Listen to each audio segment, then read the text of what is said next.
En junio de 2019, Fernando Sureda, ex gerente de la Asociación Uruguaya de Fútbol, salió en los medios de comunicación solicitando asistencia para morir de manera digna.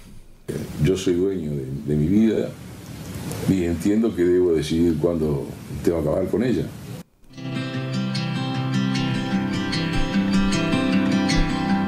Un año antes, Sureda había sido diagnosticado con ELA, esclerosis lateral amiotrófica, una enfermedad neurológica degenerativa sin cura que va dañando todas las funciones motoras del cuerpo. Sus declaraciones a la prensa y sus apelaciones al sistema político llevaron al diputado colorado Ope Pasqué a presentar un proyecto de ley sobre eutanasia y suicidio asistido que generó a su vez un gran debate a nivel político en nuestro país, a nivel de la sociedad, y que el año pasado derivó en media sanción en la Cámara de Representantes. Pero después de haber iniciado su campaña, a través del equipo de profesionales que lo atendía en CASMU, Sureda conoció al médico español Enric Benito, una autoridad en cuidados paliativos en Iberoamérica. Y a medida que dialogaba con el doctor Benito, la eutanasia dejó de ser una prioridad para Sureda, que finalmente optó por recibir cuidados paliativos hasta que falleció en septiembre de 2020. Esta historia de Fernando Sureda inspiró la realización de un documental. Con el apoyo del CASMU, la productora Mueca Films está terminando de rodar en estos días la película Hay una puerta ahí. El film, dirigido por Facundo y Juan Ponce de León, cuenta cómo el doctor Benito ayuda a Sureda a transitar la última etapa de su enfermedad terminal. El estreno está previsto para el año próximo.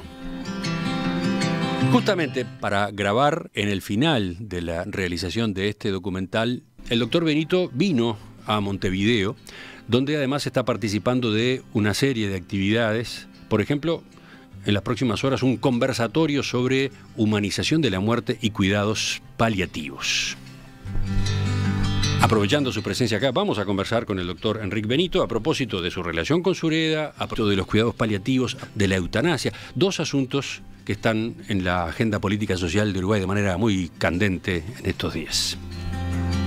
Doctor Enric Benito, buen día, gracias por acompañarnos. Muchas gracias por la invitación, estoy encantado de estar en su país y en la radio. Usted es de formación oncólogo, ¿verdad? Sí, sí. Pero su carrera dio un giro hacia la medicina paliativa. ¿Qué pasó? En los últimos 30, diría yo. Bueno, o sea, fui de los primeros oncólogos en España. De hecho, cuando acabé mi formación, en el hospital me dieron el título de especialista en medicina interna porque la oncología no existía como especialidad en España todavía. Era el año 77 y a cabo de 3 años se reconoció la oncología. Pero sí, trabajé como oncólogo unos 20 años y tuve un momento de una crisis personal, una crisis que fue lo que hoy en día llamaríamos un burnout. Tiene varios nombres, ¿no? Podía ser estrés, agotamiento por, en fin, sobrecarga de trabajo, pero desde una visión, digamos, más humanista, le podríamos llamar una noche oscura del alma, una situación donde uno se plantea, no es feliz con lo que está haciendo. ¿Por qué? ¿Por qué sintió eso? Y bueno, porque el trabajo que estaba haciendo yo sentía que no era aquello que había venido a hacer. O sea, yo estaba poniendo quimioterapia como hacíamos los oncólogos. Yo ahora no sé qué hacen, porque hace 30 años que no hago oncología, ¿no? Pero me sentía que no era aquello que había venido a hacer, ¿no? Y aparte de eso, en fin, había problemas personales, supongo, acumulados, pero tuve lo que llamaban una depresión, ¿no? Me dieron de baja durante 6 meses. ¿Por qué no estaba haciendo lo que usted suponía que iba a hacer? No, bueno, yo estaba haciendo lo que en aquel momento un chico de pueblo, de una familia humilde, pues había llegado al máximo de su desarrollo profesional, que era dar conferencias en París, en Heidelberg, en Londres, porque era, bueno, en fin, tenía muchas publicaciones internacionales sobre oncología. Pero había una tristeza interna enorme, ¿no? Cada vez tenía más trabajo, más prestigio, más poder, más dinero, más becas, pero más tristeza. Hasta que un día, pues bueno, me caí en una reunión, tuvieron que llevarme a casa porque tuve una crisis hipotensiva, y a partir de allí dijeron, bueno, está agotado, mucho trabajo, pero yo me di cuenta que esto no era un proceso biológico, era un proceso biográfico, ¿no? Y tuve que empezar a explorar, ¿por qué me ha pasado esto? Si realmente yo he triunfado, tengo una familia, tengo una casa al lado del mar, estoy publicando en Estados Unidos y no soy feliz, ¿no? Y bueno, ahí el psiquiatra me daba Prozac, que me producía estreñimiento y se queda de boca, pero cuando yo le miraba a los ojos me daba cuenta que él no sabía qué me estaba pasando. Y entonces tuve que bucear yo mismo. Me costó bastante, no se lo deseo a nadie, pero tampoco lo daría por nada ahora, porque entré en otro nivel de conciencia sobre mí mismo y sobre la realidad, y cuando salí de allí dije, ya sé lo que quiero ser de mayor. No voy a hacer más quimioterapia, ni voy a tratar enfermedades, voy a tratar personas, y me voy a centrar en el proceso de morir, porque ahí lo hacemos muy mal, porque miramos, yo como oncólogo, cuando alguien moría, decía, bueno, ya me avisarán después para firmar la boleta de defunción, porque yo qué hago allí ahora, ¿no? Y después descubrí que me estaba perdiendo la parte más interesante de la película. Se estaba perdiendo la parte más interesante de la película, sí. Sí, porque el morir... Mira, recientemente, ahora, este año, en enero de este año, la revista más prestigiosa de Europa, el Lancet, ha sacado un informe elaborado por 37 autoridades internacionales de 50 páginas sobre la necesidad de recuperar el valor del proceso de morir. Porque la sociedad que da la espalda a esto, o intenta anestesiarla, domesticarla, se pierde el aprendizaje que hay en esta experiencia humana, profundamente humana, que además es de profundo calado ontológico. Es el momento... O sea, yo estoy en contra de eso de los yanquis que hemos copiado en España, supongo que ustedes también, en el end of life care. O sea, cuidado al final de la vida. No, perdón, la vida no tiene final. Tiene final tu pequeña biografía, pero eso no es ningún drama. Está bien organizado, si lo sabes ver. Y bueno, a partir de acá yo me di cuenta de que esto es lo que había venido a hacer. Y a partir de entonces, pues... El doctor Benito tiene una cantidad de frases o conceptos que llaman la atención. Por ejemplo, este que acaba de manejar recién. ¿La vida no tiene final? ¿Cómo fue? No, la muerte no existe. La muerte no existe. Acá está otra frase. No, existe el morimiento, que es el proceso de morir. Existe el morimiento, acaba de decir. Ese término estoy seguro que la mayor parte de los oyentes no lo tienen. No, a Fernando Sureda le encantó. Me encanta el morimiento, ese concepto que elaboraste vos.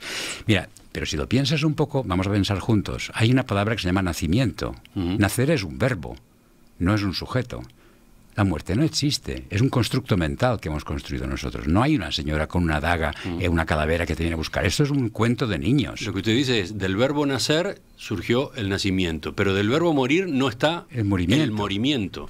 Claro, porque morir es un proceso igual que el nacer. La vida emerge y se sumerge. El emerger le llamamos nacimiento y hacemos una fiesta cuando viene alguien a este mundo. El irse de este mundo es... sumergirse de nuevo en la realidad de donde venimos. Y ¿de dónde vamos? Pues de donde hemos venido, el mismo sitio. Entonces, hay un proceso de morir, pero no hay muerte como tal. Entonces, bueno, es un constructo que hemos hecho, que le encantaba también a Fernando Sureda repetir, que es un espantapájaros que hemos vestido con nuestros miedos. Y cuando lo miras a los ojos ves que no hay nada allí.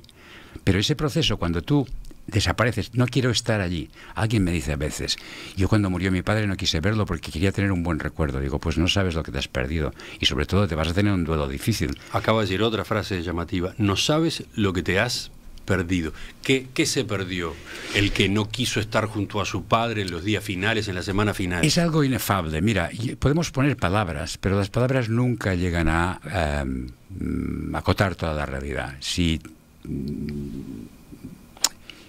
la partitura de una sinfonía serían las palabras, el escuchar la música sería la realidad. Entonces la experiencia que se vive allí es inefable, no la puedo poner en palabras, pero yo te digo que el feedback que me dan las personas que ven mis vídeos, donde yo explico precisamente todas estas cosas, están en YouTube, en alfinaldelavida.org, si alguien quiere verlos, y donde Fernando se conectó con ellos, la gente que ve esto, al final, el retorno que me dan es, doctor, gracias, porque tuve el coraje de acercarme, poder estar con mi padre y darme cuenta de lo que estaba pasando. Y se fue en paz.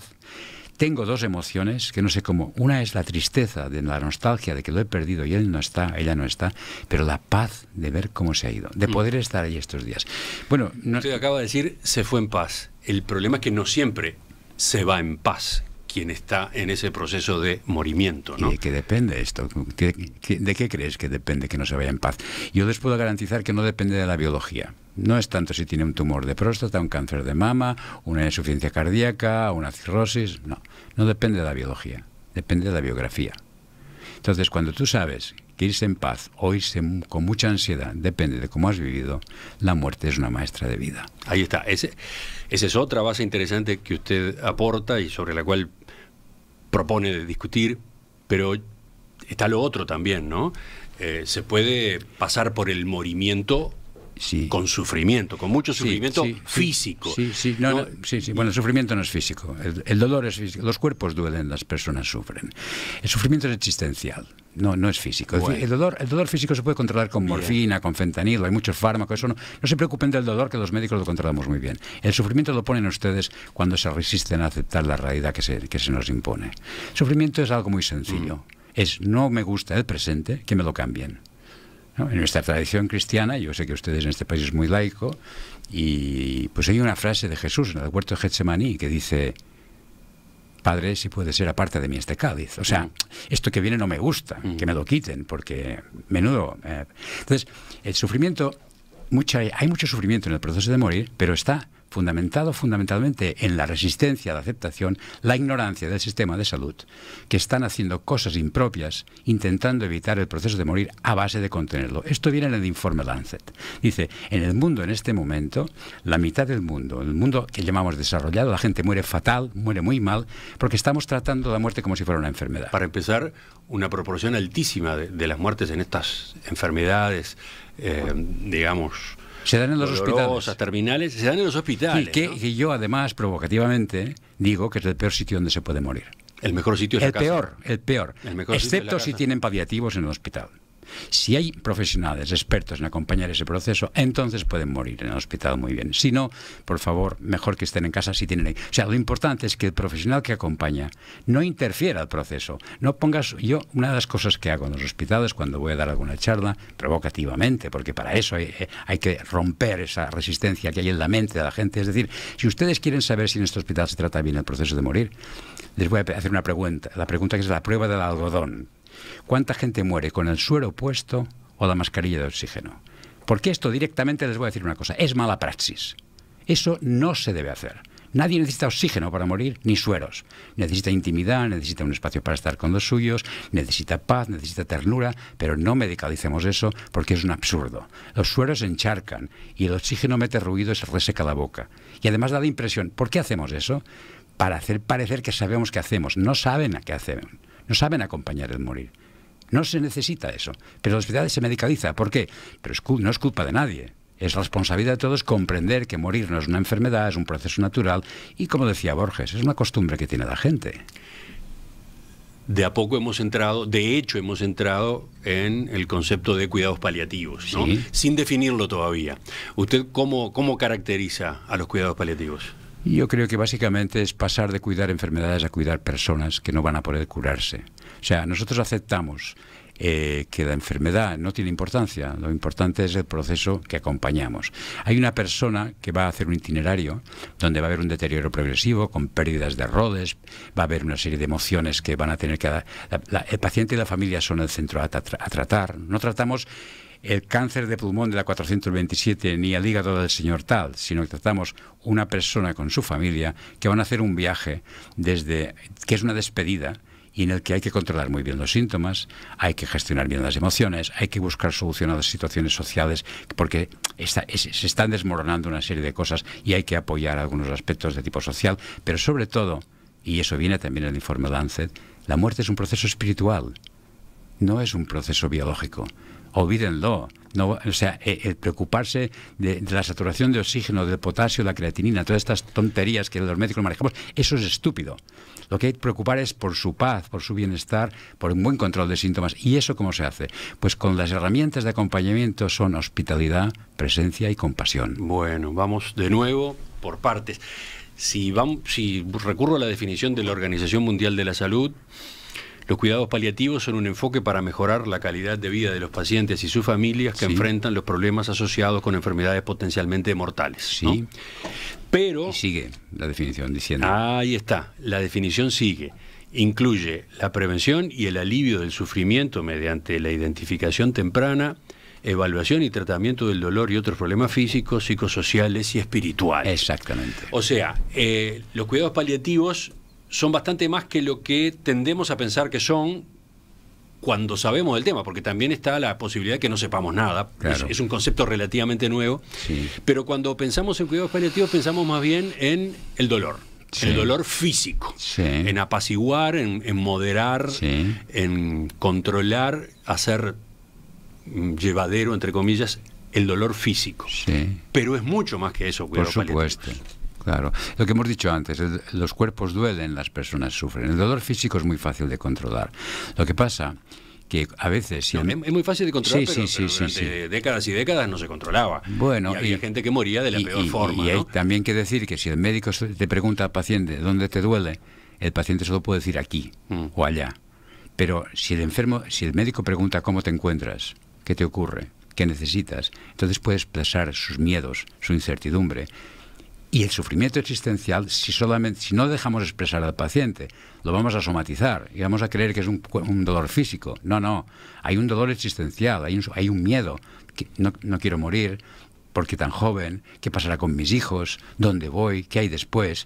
Estos son preguntas radicales que abordamos en paliativos. No estamos solamente empleando morfina, por supuesto. Si tú no controlas bien el dolor, no puedes empezar a hablar de las cosas importantes. Pero este es el ABC. O sea, yo cuando empecé a hacer paliativos, que venía de la oncología, mis amigos me decían, ¿y ahora qué haces? Y yo todavía un poco en el paradigma cientifista decía, hacemos rotación de opioides, manejo de fármacos para quitar el dolor y tal. Pero ya cuando me di cuenta de lo que era eso, y dije, estamos trabajando para que la gente muera sana. Y claro, la gente dice, pobre Benito, se habrá fumado algo, ¿no? Sana, ¿qué significa? Pues íntegra, entera, habiendo hecho aquello que has venido a hacer, en paz, habiéndote reconciliado con los tuyos y con la historia, y dando lecciones de dignidad y coraje cuando te vas, como fue Fernando. Fernando se fue como un señor, diciendo, estoy en paz, quiero dar las gracias a los que me han cuidado. O sea, esto lo verán en la película, porque ese hombre hizo un viaje maravilloso desde la resistencia, la lucha, porque tenía un poco lógicamente, porque no era un experto en ese tema, pero era un tío muy inteligente y muy buena persona. A mí me conmovió cuando lo conocí. Si quieres luego hablamos de esto. Pero ese viaje es la demostración de que es posible. O sea, para mí la historia de Fernando es la encarnación de lo pretendido. O sea, es la demostración pública de que se puede cambiar la historia y el relato siempre que haya alguien que entienda cómo se hace. Si le parece, después de esta pausa nos concentramos en cómo fue su relación con Fernando Sureda. Llego a mirar algunos de los mensajes de los oyentes y encuentro por ejemplo, que manda Nacho. Dice, el doctor Benito debe conocer un librito del médico argentino Dopazo, titulado El buen morir, una lección de vida única. Dice, por suerte, yo ya lo había leído cuando me tocó despedir a mi madre. ¿Efectivamente ese trabajo va en la línea de lo que usted señala? Sí, yo creo que los profesionales sanitarios que trabajamos en paliativos y conocemos que el morirmiento está bien organizado, que el morir no duele, que siempre acaba bien, y esas cosas que yo digo, tenemos también una función pedagógica de ayudar a que la gente pueda entender eso. Nosotros, por ejemplo, cuando estuve de responsable del programa regional de mi comunidad de cuidados paliativos, editamos un material para enseñar a las familias, un impreso, un documento de unas 20 páginas de qué es eso de morir, cómo es la agonía, que sepa lo que está pasando, porque cuando van a hacer un bebé, todo el mundo sabe que la mamá pues rompe aguas, dilata el cuello, hay unas contracciones, todo ese proceso del nacimiento está bellamente organizado, igual que el morirmiento, solo que acá no hemos puesto conciencia, ni inteligencia, ni sabiduría, pero cuando lo sabes ver y lo explicas, la gente se puede acercar, porque hemos hecho un mapa de cómo va eso. Hemos dado información. Entonces, si tú, en lugar de alejarte y huir, porque lo que básicamente estás trabajando desde tu propio miedo a tu muerte. Como tú no quieres morir, no quieres ver morir a nadie. Y desde este miedo no comprendes nada. Cuando eres valiente, te acercas, eso tiene premio. Y el premio es comprender que la vida está bien organizada, que el morir no es nada grave, es algo que ocurre y está bien. No hay que resistirse, hay que aceptarlo cuando te toca. Y para eso hay que prepararse. Y cuando la gente se despide bien, queda bien. Enseguida retomamos la entrevista con el doctor Enrique Benito. En el año 2019, Fernando Sureda inició una campaña pública para que se legalizara la eutanasia. En varios medios de comunicación pidió asistencia para morir de manera digna, luego de haber sido diagnosticado con una enfermedad terminal de tipo degenerativo, ELA concretamente. Y su apelación tuvo consecuencias. Motivó al diputado colorado Ope Pasqué, que presentó un proyecto de ley que abrió a su vez una gran discusión en la sociedad uruguaya. Ahora, poco después, Sureda conoció al médico español Enric Benito, experto en cuidados paliativos, con quien inició un contacto que derivó en que abandonara aquella idea inicial. Bueno, esa historia se va a contar en un documental. Hay una puerta ahí, una producción de Mueca Films, que ha contado con el apoyo del CASMU. Un documental que se está terminando de rodar en estos días, y por eso el doctor Benito se encuentra en Montevideo, y por eso lo hemos invitado, por eso estamos charlando con él esta mañana. Doctor Benito, vayamos a su relación con Fernando Sureda. ¿Cómo se generó ese vínculo? Y bueno, yo vengo bastante por Latinoamérica desde el año 2015, y en un congreso en Salta, en Argentina, una médica uruguaya, que era la que ha sido un poco la que nos relacionó, está trabajando en el CASMU, conoció a Fernando Sureda, era la doctora Ramos, Laura Ramos, le estaba llevando, ¿no? Y entonces parece ser, según me contó ella, que ella me entrevista, nos encontramos en Salta en octubre del 2019, y me cuenta la historia de Fernando Sureda. Y me lo cuenta, y yo no le presto mucha atención, porque bueno, ya sabes, un congreso, tienes todos tus alumnos te cuentan sus casos, ¿no? Pero me fue una cosa interesante, porque en un momento dado me dice, digo, ¿y cómo se llama este hombre? Y me dice, Fernando Sureda. Y se me pusieron los pelos de punta, porque Sureda es un apellido mallorquín. Yo soy de Mallorca. Y pensé, este hombre es un descendiente de algún inmigrante que vino allí, fue a Uruguay, ¿no? ¿Y qué edad tiene? Y dijo, pues no sé, tendría 69 o 70, mi edad entonces, en aquel momento. Digo, somos de la misma generación. Y me dice, no, pero es que es un hombre, bueno, que ha sido director de la Asociación Uruguaya de Fútbol, un hombre con mucha personalidad, muy, en fin, y me dijo, ¿se ha visto algunos vídeos de usted? Me dice, y los está repitiendo sus frases, y me dice, dile a este gallego que quiere conocerle. Bueno, era un poco mal hablado, creo que dijo algo más, además de gallego, pero bueno. Usted no era gallego, para empezar. Sí, pero no, o sea, aquí somos gallegos todos los españoles, pero anyway. Y entonces yo me quedé pensando, este hombre tiene ahí, y me gustaría conocerle, y dije a la doctora Ramos, dile que me mande un video y que me explique qué es lo que quiere de mí, y yo me lo escucho y le contestaré. Y claro, Fernando era un hombre con mucho carácter, como saben, y el vídeo, en resumen, era de decir, doctor, un gran honor que una persona como usted me dedique un poco de tiempo y tal, pero yo soy el enfermo mejor preparado para morirme, y ustedes, los de paliativos, tienen un problema, que no saben qué hacer conmigo. Ahí se lo dejo. Ustedes, los de cuidados paliativos, tienen un problema, no saben qué hacer conmigo. No saben qué hacer conmigo. Ahí se lo dejo. Y después, al final, para acabar, porque era un hombre amable, también me dijo, tiene usted un gran parecido físico con mi abuelo, del que tengo un recuerdo gigantesco. O sea, te dejo un problema, pero además me gustaría que me echaras una mano. Porque... O sea, estaba enojado, estaba... No, era un hombre muy elegante. No, pero quiero decir, estaba planteando una insatisfacción, sí, con los cuidados paliativos, sí. Pero al mismo tiempo tendía un cabo, ¿no? Claro. Tendía un puente. Y claro, y yo a partir de ahí le mandé un vídeo también diciendo, Fernando, para mí es un honor tener un paciente tan inteligente, tan bien preparado, que está tan, en fin, porque él dijo, soy el enfermo mejor preparado para morirme. Él aparecía en sus intervenciones públicas muy convencido, muy seguro. Yo decidí que soy dueño de mi vida y entiendo que puedo resolver cuándo tengo que acabar con ella. Señalaba, por ejemplo, en una de las apariciones, ¿no? Lo que pasa es que yo, con mi edad también, y después de ver miles de pacientes, uno tiene también sus estrategias. Yo dije, Fernando, esto que dices que estás tan preparado, a ver, yo tengo mis dudas, ¿no? Pero es más, ahora que ya tenemos confianza, te diré que es mentira. Tú mentalmente has pensado eso, pero no te hace falta hacer un viaje de la cabeza al corazón para poder asumirlo de otra manera. Y yo te acompañaré, si quieres, en este viaje. Y ahí quedamos enganchados. Y a partir de acá, durante 9 meses, bueno, prácticamente yo dije, esto es como un embarazo lo nuestro. Y estuvimos viéndonos cada semana, los domingos por la tarde, durante prácticamente 1 hora. El contacto era por Zoom. Por Zoom. Y yo, en tiempos de pandemia... Era antes de la pandemia. Era mucho antes de la pandemia. Sí, claro. Empezamos en noviembre del 2019 aproximadamente, y a partir de aquí, pues, yo le pedí un favor. de alguna manera que servía también para darle un poco de sentido. Es decir, Fernando, lo que estemos haciendo tú y yo no es normal, es algo un poco... Entonces yo doy muchas clases, hago mucha formación y me ayudaría mucho que me dieras permiso para grabar nuestras conversaciones, porque mis alumnos podían ver un poco en forma de directa cómo se hace un acompañamiento de una persona tan complicada o tan difícil como tú. Y dijo, claro que sí, no solo eso, sino que además vamos a hacer un documental. La idea fue de él.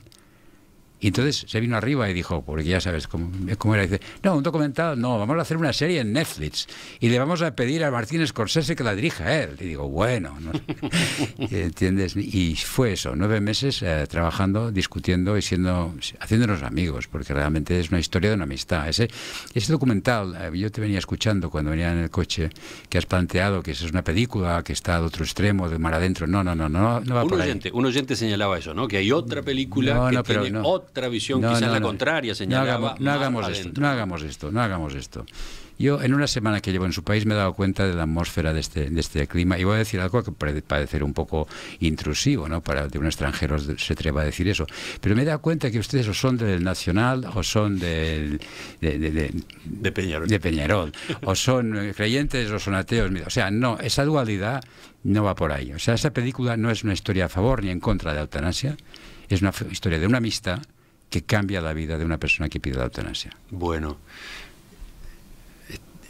a partir de esa advertencia que hace usted, de ese señalamiento, avancemos un poco más. Sí. Usted le empezó diciendo a la seguridad que estaba equivocado. Claro, pero yo lo sabía que estaba equivocado, porque él tenía una confusión. Era una persona, a mí me enamoré de él porque era una persona solidaria, una persona que se está muriendo, que está en la cama y está pensando en los demás, de cómo organizar una ley. Este no es una persona que piensa en sí mismo solamente, es una buena persona, aunque tiene un error ahí. Y él identifica dignidad con autonomía física. ¿Podemos explicar eso? A ver. Sí.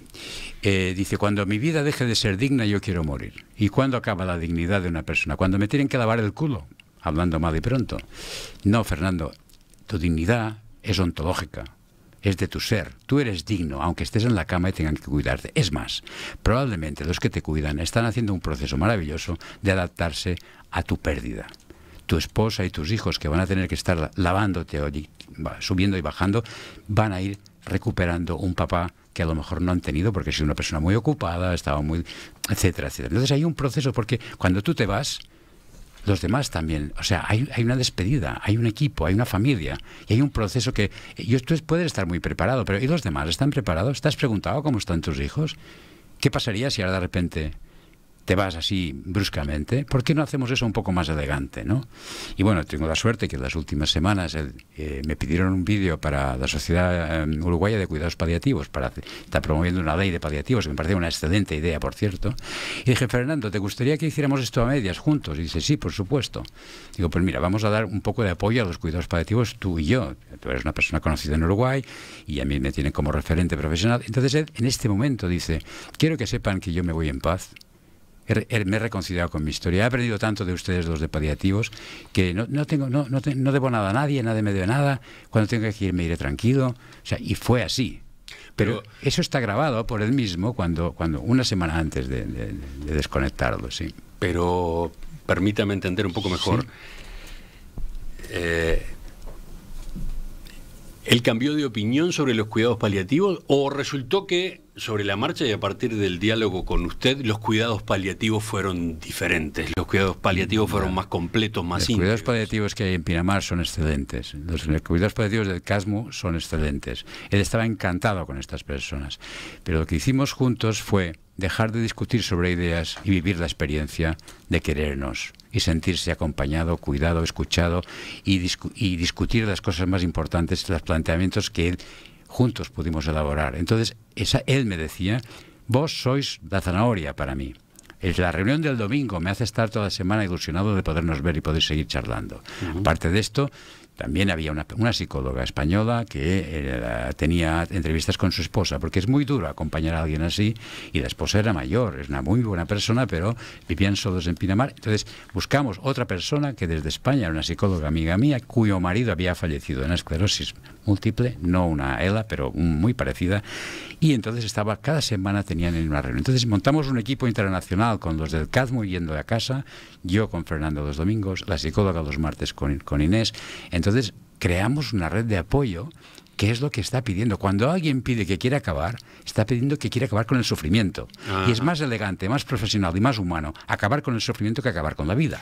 Justamente en esta discusión, a veces simplificada, que se da en estos temas, entre, no sé, las dos opciones, quienes se aferran a la eutanasia se preguntan por qué, si la persona es dueña de su vida, tiene que haber un tercero impidiéndole ejercer el derecho a morir no tenemos como quiere morir. ¿Cómo se ubica usted en ese sentido? ¿Cuál es el lugar del equipo o del médico dedicado a los cuidados paliativos? Mire, yo no soy una persona que tenga creencias que me lleven a opinar desde una creencia. O sea, yo no tengo una creencia que me determine mi forma de pensar. Yo pienso a partir de mi experiencia. Soy un científico, soy un empírico, y hablo de la experiencia. Y voy a contar mi experiencia. Llevo 50 años como médico, y aunque los últimos 10 he estado más de profesor y tal, menos asistencial. En estos 50 años he tenido 4 peticiones de eutanasia en mi vida. 4 en 50 años. Sin embargo, he atendido a miles de personas que han muerto de forma crónica y muy mal. Entonces, yo lo que me pregunto es, está muy bien, Mar Adentro es una buena película y plantea un tema importante. No niego eso. Hay que ser compasivo con el que sufre, y estaría muy bien que si alguien ayuda a otro a morir, esa persona no vaya a la cárcel, porque ha hecho un acto de amor, probablemente. Lo que pasa es que esto no es un acto médico. Esto lo puede hacer cualquiera, no necesitan un médico para eso. Y por otra parte, fíjense lo que le estoy diciendo, 4 en 50 años. ¿Ustedes creen que hay que legislar para estos 4 o habría que legislar para los miles de personas que mueren mal sin tener una ley de cuidados paliativos? ¿Está bien en un país empezar por la ley de eutanasia sin tener paliativos organizados? Les diría que es exactamente es igual que empezar la casa no por el tejado, sino por la antena de televisión que vamos a poner sobre el tejado cuando esté construido, cuando no tenemos hecho los cimientos. No estoy en contra de la eutanasia. El orden estoy hablando en términos de salud pública. Estoy hablando como epidemiólogo, que también lo soy, de que hay una población que está sufriendo y no tiene respuesta. Porque los médicos, los profesionales, no sabemos abordar el sufrimiento. ¿Qué pasa entonces? La ciudadanía, que no es tonta, se va al Parlamento y dice, por favor, acabemos de sufrir. Y vamos a imponer algo para acabar pronto. Y detrás de esta asunción hay varias mentiras. Una, que el sufrimiento no tiene sentido. Yo creo que esto es un planteamiento que habría que hacerse mirar. Porque el sufrimiento puede ser la puerta a otro nivel de conciencia que probablemente desconoces cuando lo abordas o anestesias. Y la otra es otra mentira que también es creer que cuando acabas con el sufrimiento se acabó todo, cuando acabas con la vida. Muerto el perro se acabó la rabia. No, perdón, usted no tiene ninguna evidencia que al morir se deje de sufrir. Por lo tanto, están planteando algo desde una perspectiva muy poco científica, muy poco inteligente. Y sobre todo, yo no estoy en contra. Es decir, si alguien va a ayudar a otro, es más, puede que yo lo haya hecho. No lo puedo decir, ahora sí que lo puedo decir. Lo he hecho y sé de qué estoy hablando. Usted ha ayudado a morir. Exactamente, como médico. Sí, señor. Digamos, ha asistido un suicidio. No. He ayudado a que alguien se pueda ir dignamente cuando estaba sufriendo de una manera terrible y yo no tenía otro remedio para hacer. Pero eso es uno de los 4 casos que he tenido. Los otros 3 han cambiado. Entonces, sé de qué estoy hablando porque tengo experiencia, no me tiembla la vida para hacer eso, pero no es la prioridad. Eso es lo que quiero decir. No es pecado si lo haces con amor. Lo importante es la intención con lo que haces las cosas y porque lo haces después de haber discernido muy bien. Y está muy bien que esta persona que haga eso, cuando yo lo hice podía haber ido a cárcel si lo hubieran sabido. En ese momento ya no es así, en España tampoco.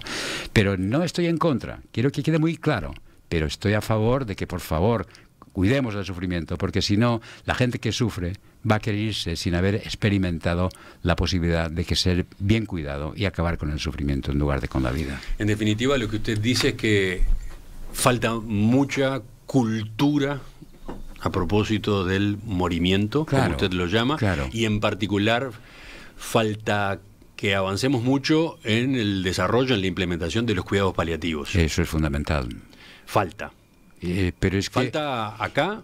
Sí, sí. En todo el Falta mundo. en España mismo, No estoy hablando de Uruguay. En España mismo hay menos de un 50% de personas que necesitan cuidados paliativos que no tienen acceso a los cuidados paliativos. No hay reconocimiento académico de los cuidados paliativos. No hay una acreditación académica. No hay plazas en los hospitales de cuidados paliativos.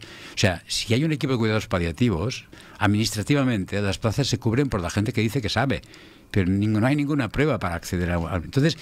En Europa sí que hay algunos centros, algunos países que tienen una normativa, pero en España seguimos con una ley de eutanasia, eso sí, porque a los políticos les encanta hacerse una foto. Entonces venden la idea de que estamos humanizando y ya el proceso y tal, y nos hacemos una foto porque hay elecciones. Perdonen, ustedes no se han dado cuenta de lo que están haciendo. No es eso. Si a ustedes les preocupa a la gente realmente, pregunten a los expertos. Y los expertos no son los políticos, por cierto. Son los profesionales que cuidan a las personas. ¿Qué antigüedad tiene el concepto de cuidados paliativos? El año 67, Cicely Saunders funda el St. Christopher's, diría de los años 70 del siglo pasado, pero en España sería sobre los 80. La Sociedad Española de Cuidados Paliativos tiene ahora 30 años, entonces tampoco llevamos tanto tiempo, ¿no? Y la última pregunta para cerrar esta parte, ¿dónde se implementan los cuidados paliativos?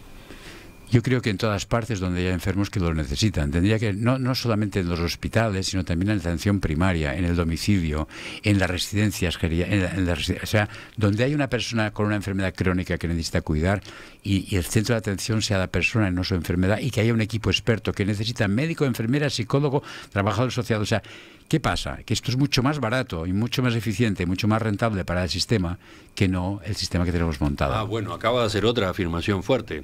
Es más barato para el sistema. Está documentado, sí, sí. Se lo pregunto, se lo repregunto, porque en el debate aparece más bien la idea contraria, ¿no? Porque no se han documentado. Los cuidados paliativos son caros. No se han documentado bien, lo siento, bueno, estudien un poco. Incluso se llega a decir de que puede haber instituciones o médicos que faciliten la eutanasia a efectos de ahorrar, a efectos de que el gasto sea menor en ese paciente enfermo, ¿no? Y yo creo que el error está en querer curar la muerte con el modelo con el que tratamos las enfermedades agudas. Mire, el modelo científico es muy eficiente para las infecciones, las fracturas, el bypass coronario, el trasplante de médula ósea, todas esas cosas de tipo orgánico. Funciona muy bien la tecnología, la ciencia. La enfermedad crónica, la discapacidad intelectual o las enfermedades en la salud mental, no funciona para nada este modelo. ¿Qué pasa? Que cuando tratas como si fueras a salvar la vida a alguien que no se puede salvar, con toda la tecnología, estás gastando una cantidad de dinero increíble, pero sobre todo haciendo sufrir innecesariamente a una persona que no necesita todo esto. Entonces, en Canadá hubo una experiencia natural muy interesante. En un momento de crisis y hace años decidieron que no había plata, no había suficiente presupuesto para atender a las personas y hicieron algo muy inteligente, y es separar las enfermedades crónicas de las enfermedades agudas. Y las enfermedades crónicas darles un tratamiento diferente, que era básicamente todo lo que es el acompañamiento, los cuidados, control de síntomas. No tratar a la señora mayor que tiene hipertensión, colesterol, diabetes y tal, como si fuera a curarse de esto, porque no se va a curar. Y entonces dejar de gastar en esto. Eso demostraron que eso era muy rentable económicamente, pero sobre todo disminuía muchísimo el sufrimiento de la gente, que dejas de torturarla haciendo cosas innecesarias. Esto está documentado en Colombia, en diferentes. Hay muchos artículos que muestran cómo es mucho más, ahorra mucho dinero cuando haces los paliativos bien. Entonces, porque dejas de... Por ejemplo, una cosa muy sencilla que la gente entenderá, con un cáncer, poner quimioterapia hasta una semana antes de morir, como ocurre en España en muchos sitios. O sea, la gente recibe quimioterapia, como dice un amigo mío, hasta la capilla ardiente. Eso es una brutalidad. ¿Por qué hacemos eso? Entonces, hay un estudio muy interesante publicado en el New England Journal of Medicine Boston, dice, en un cáncer de pulmón hicieron un ensayo con dos grupos. A unos les daban tratamiento estándar y a otros les daban paliativos más de tratamiento estándar. ¿Qué significa? Los de paliativos era gente que sabía su pronóstico, que le controlaban los síntomas, que le ayudaban a adaptar. Esa gente dejaba de ponerse quimioterapia 3 meses antes de morir. Estos seguían hasta el final. Estos morían, los que recibían quimioterapia morían en el hospital, los otros morían en casa, pero lo que no había visto nadie ni imaginado es que los que les ponían, entraban en paliativos, vivían 3 meses más que los demás. ¿Qué significa? ¿Que la compasión alarga la vida o que la quimioterapia la acorta? ¿O que ambas son ciertas? Eso está documentado. O sea, poner tratamiento innecesario acorta la vida, intoxica, solamente da beneficio a la multinacional que vende fármacos. Esta mañana en Perspectiva estamos conversando con el doctor Enric Benito, español, oncólogo, miembro de honor de la Sociedad Española de Cuidados Paliativos, de la que fue coordinador del grupo de espiritualidad entre 2006 y 2014, creador del Foro Iberoamericano de Espiritualidad en Cuidados Paliativos. 2 o 3 cosas para terminar, porque claro, un asunto como este es enormemente abierto y no se imagina la cantidad de mensajes que estoy mirando de los oyentes. La entrevista está resultando efectivamente removedora, está resultando provocadora en muchos sentidos. Aparecen muchos testimonios personales. Claro, testimonios personales de cómo fue la muerte de mi padre, mi madre, mi hermano. Está provocando todo eso. Necesitamos hablar más de esto. La gente necesita poder compartir esto. No nos damos permiso. Y habría que organizar 2 death cafés, por ejemplo, o experiencias de este tipo, para ir normalizando esta parte de nuestra vida. Sería bueno. Ley de cuidados paliativos. En Uruguay está por aprobarse. Para usted es muy importante, en el caso de España también, porque ¿qué es lo que garantiza una ley? No, la ley no garantiza más que un día en el Parlamento de fiesta, la gente contenta porque ya tenemos ley, pero la ley en sí, si no tiene un presupuesto y un seguimiento, no sirve para nada. Es una foto que se hacen los políticos con los de paliativos. Vayan con cuidado. No aprueben una ley sin presupuesto porque eso no tiene ningún sentido. Y un presupuesto y un seguimiento y un compromiso de desarrollarla.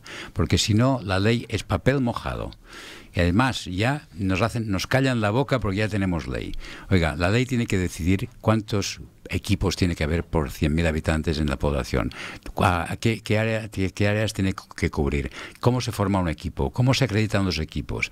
Tiene que decidir que tiene que haber habitaciones individuales en los hospitales para que la gente pueda morir en intimidad, no en urgencias de cualquier manera. O sea, todo eso, o sea, humanizar la atención al final de la vida, en el proceso de morir, en cuidados paliativos, supone de entrada hacer una inversión que redunda en un ahorro impresionante de recursos que se están utilizando mal, porque al no haber cuidados paliativos se está haciendo como que se van a curar. Y es una mentira que no se sostiene, que deja un duelo patológico, porque la gente se queda muy mal. Ha habido alguien que ha dicho que murió su padre en terapia intensiva y no podía estar con él y que esta persona tenía sed. Bueno, eso Yo le estaba leyendo recién durante la pausa al doctor Benito algunos de los mensajes, ¿no? Uno de ellos era ese, ¿no? Y claro, eso deja un mal recuerdo a la familia, pero sobre todo los médicos somos personas, somos buenas personas. Los médicos hacemos lo que podemos porque no sabemos más. Los médicos tendrían que formarse en cuidados paliativos. Todos los médicos de familia, los médicos de atención primaria, tenían que tener una formación bastante avanzada en cuidados paliativos, porque la mayoría de pacientes, el 60-70%, no necesitan hospitalización ni atención especializada.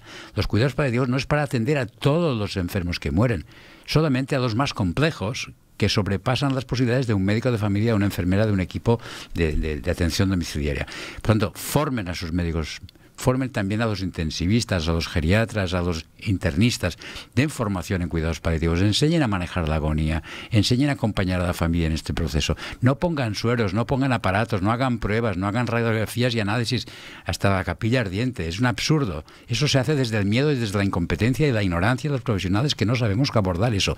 Cuando ustedes pongan cultura paliativa en todo el sistema de salud, van a ver cómo cambia la mirada. Y la sociedad tiene que exigirlo. Yo te doy las gracias de este programa, porque mucha gente se va a dar cuenta de que esto es un derecho humano, el ser cuidado humanamente en el proceso de morir es un derecho humano, que no renuncien a ello, no se conformen con menos. Si ustedes están siendo tratados y no tienen paliativos, pídanlos, porque cuando la gente los pida, los políticos los van a tener que poner.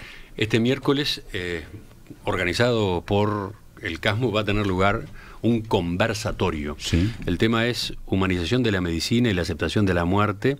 Allí usted va a dialogar con Facundo Ponce de León sobre la película, sí, esta que tiene la historia de Fernando Sureda como asunto central, esta película titulada Hay una puerta ahí, que todavía no se ha estrenado. Es un coloquio que está abierto a periodistas, está abierto a personal médico de la propia institución. ¿Cuál es el objetivo allí, en ese caso concreto? Yo creo que vamos a presentar algunos trozos de la película, se van a ver, vamos a dialogar. Yo voy sin guión, no sé exactamente cómo está organizado. Facundo es un gran amigo y un fenómeno, o sea, yo creo que confío absolutamente que va a haber una reflexión sobre todo ese proceso de humanización a propósito de la película del caso de Fernando. Se van a enseñar trozos, creo que habrá unos 20 o 30 minutos casi de diferentes momentos de la evolución del caso, y a partir de acá pues iremos comentando sobre eso. ¿Qué significa para usted la película? Bueno, yo no tenía ninguna expectativa sobre eso. Cuando acabamos de grabar, creo que había unas 14 o 15 horas de Zoom de grabación, había otras 10 o 12 horas de audios, había tropecientos correos y WhatsApps, y después de cerrar el duelo con la familia, que quedó muy bien, le puse en contacto con Facundo, porque Facundo apareció en nuestras conversaciones. Fue Fernando Sureda que, después de comentar esa broma de Martín Scorsese, dijo: no, pero acá Mueca es una productora muy interesante, hay una gente muy maja, me gustaría que hablaras con ellos, porque tenemos que dar sentido, o sea, era un poco dar sentido a esto que estamos haciendo. Y yo le llamé a Facundo y digo: yo no te conozco, pero tengo un mensaje de más allá para ti, porque Fernando Sureda me encargó que vieras esto, y le mandé una carpeta de Dropbox con tropecientas, y cuando estuvo en silencio como 3 meses, yo pensé: este se ha olvidado, porque se ve que estaba leyendo y viendo. Luego, cuando vi su entusiasmo, me di cuenta que habría una película. Pero para mí el trabajo está hecho con Fernando, todo eso es propina. Si sirve para la gente, aleluya, pero no tengo ninguna expectativa.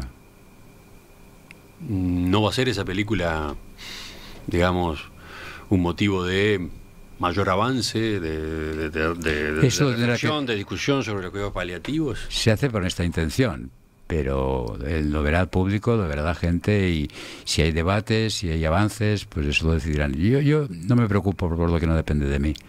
Simplemente ahí está, y que lo vean. ¿Pero para usted es una experiencia única? ¿Hay algo parecido que haya hecho antes? Sí, he hecho teatro. No, pero quiero decir, he hecho... de que se registre su vínculo con un paciente. Sí, está hecho, está repetido, está producido. Hay un director de teatro en España que me llamó para un paciente que estaba muriendo y quería hacer una obra de teatro, y me pidió que le mandara un vídeo para acompañarle. Entonces hay una historia de esta...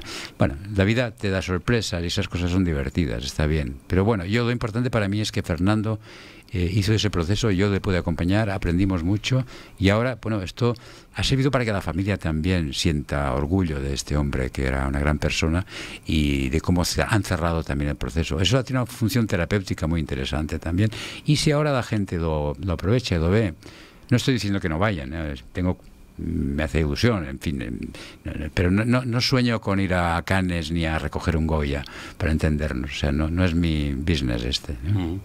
Pero sí, su relación con Uruguay, por lo visto, es intensa, ¿no? Estos días ha estado trabajando mucho acá. Sí, he estado dando cursos en la Universidad Católica, también en la Universidad de la República, en el Sindicato Médico de Uruguay, también hasta el lunes que viene voy a ir a San José. O sea, tengo bastantes actividades porque aprovechamos de que la gente me conoce por los vídeos y estas cosas, las publicaciones.